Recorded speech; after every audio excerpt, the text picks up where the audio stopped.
Good morning everyone. I hope you've made a fantastic start to school, being safe and socially distanced as much as possible, staying safe in your class or year group bubble.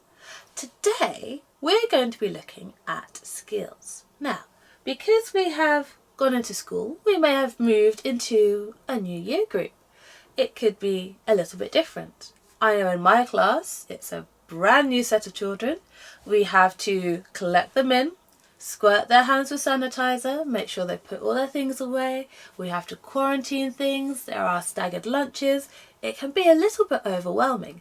And it's a brand new environment. Now, I have a story about someone called Tad,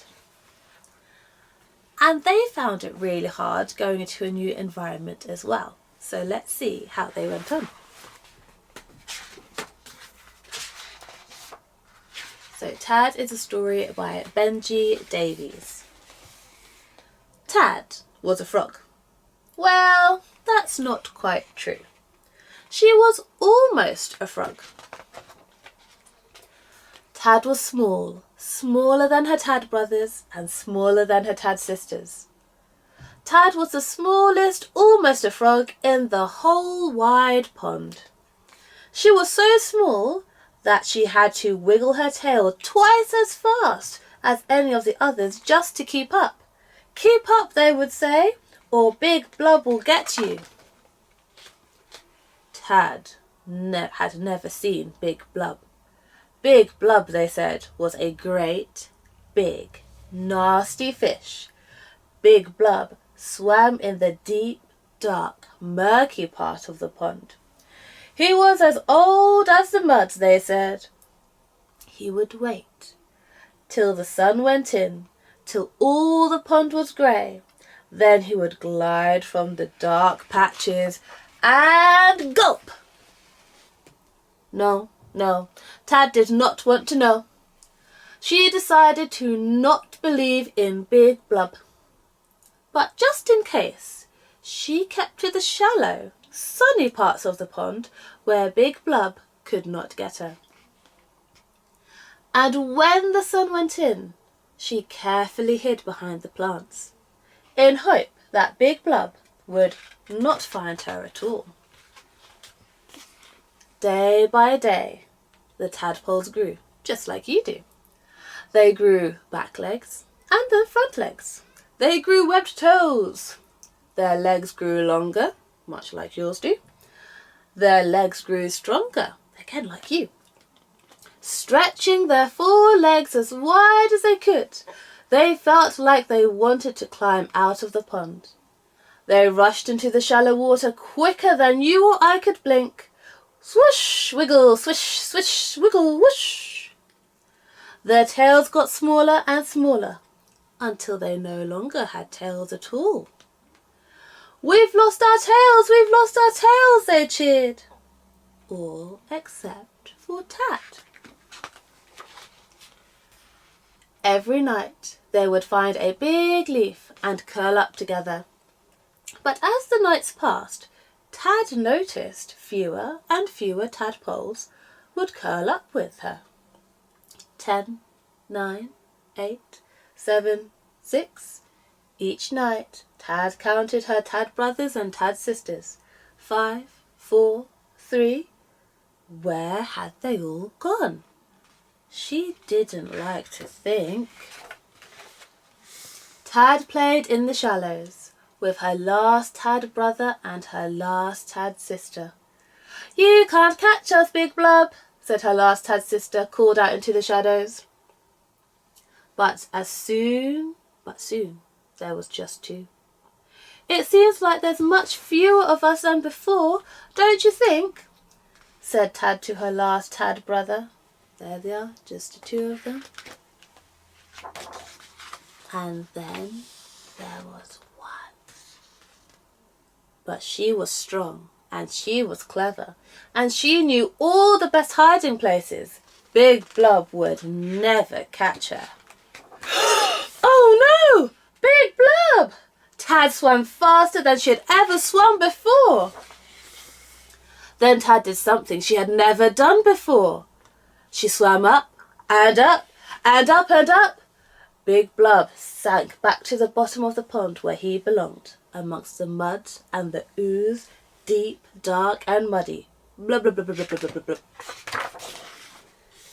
Tad climbed up onto a rock, her big round eyes blinking at the bright sky. It felt good to be out of the water. "I've lost my tail! I've lost my tail!" she sang. Tad was a frog. She had a funny feeling, a twist in her belly, spreading out to the ends of her toes. She coiled up tight, like a spring, and jumped. And there's Tad jumping. Quite like that story. Now, Tad learned a new skill. She was so used to swimming around, and she noticed that her Tad brothers and Tad sisters kept leaving her behind. But she didn't know where they had gone to. And it wasn't until she learnt that new skill of swimming even faster and swimming up into the sky and jumping that she could join them all in a brand new environment. But she was a little bit nervous. Now, when we learn a new skill, we have to remember that God and Jesus are always with us, because learning a new skill can be really, really tricky. Jesus even says that if you're trying to build a tower, you have to count how much money you have and plan it carefully. Otherwise, you might not be able to finish. And if you're going to be a king and wage war with another king, you have to build a strategy. Now, in school, we're learning lots of new skills, and sometimes it can be really frustrating if we don't know entirely what we should do. So what we need to think about is the skills that we already know, that we learnt last year or ages ago, and we're going to apply them into new situations so that we can gain new knowledge and keep on going. Because if you want to be astronauts and world-class dancers or singers, you're going to have to practice. And even when you don't want to and when it's really hard, you're going to have to keep going. You need to find something inside of you and keep on going. And that's the tricky part. So what I want you to do is practice a skill. Your skill might be learning to ride a bike. It could be learning to ride a bike without stabilizers. And then it could be learning to ride a bike without going on a straight line. You might go on a curvy path. You might have to turn a corner.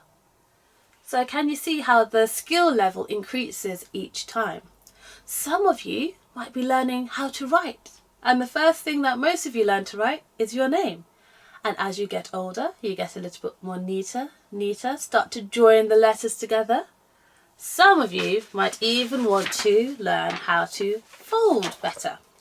So I've got a piece of paper and I've got a little pad to help you. So when we're folding, we're going to make a paper airplane. I'm going to show you how we do it. First, we're going to fold it across like this. So I'm going to fold it in half lengthways. Just going to pop it down here. I'm going to fold it the other way. And I'm looking very carefully, so I go corner to corner, line to line, edge to edge, line it up, and when I'm sure I'm just right, I'm going to press down and crease. And there we have, it's folded exactly in half. The next part you're going to do is open it up. You're going to take this top corner, you're going to fold it towards the middle, like this, and neatly create a triangle. So I'm just going to press it down for pressure. So that's what it looks like, and I'm going to do the same on the other side.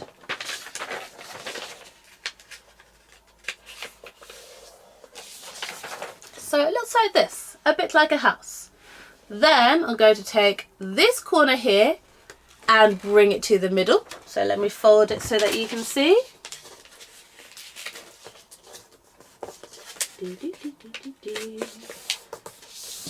So it looks like this. And then we're going to do the same to the other side because we love a bit of symmetry. And fold it like this. Now, I haven't done my neatest folding because it's not perfectly symmetrical, but that's okay.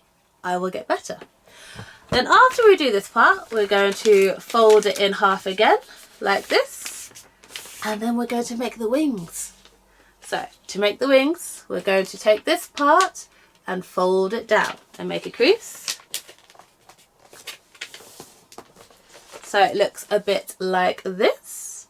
And then you're going to take the other part, the other half, and fold it down so that it looks symmetrical, and make another crease. There's my other side. And here I've made a perfect aeroplane, or a perfectly functional aeroplane, I hope. And then I'm going to throw it. It actually flew quite well. Now, the better your folding is, the better your aeroplane is going to fly. And if you want to decorate it, you might want to put a prayer on it saying, Lord, help me when I'm learning new skills. Amen. I hope you have a fabulous day. Take care. Bye.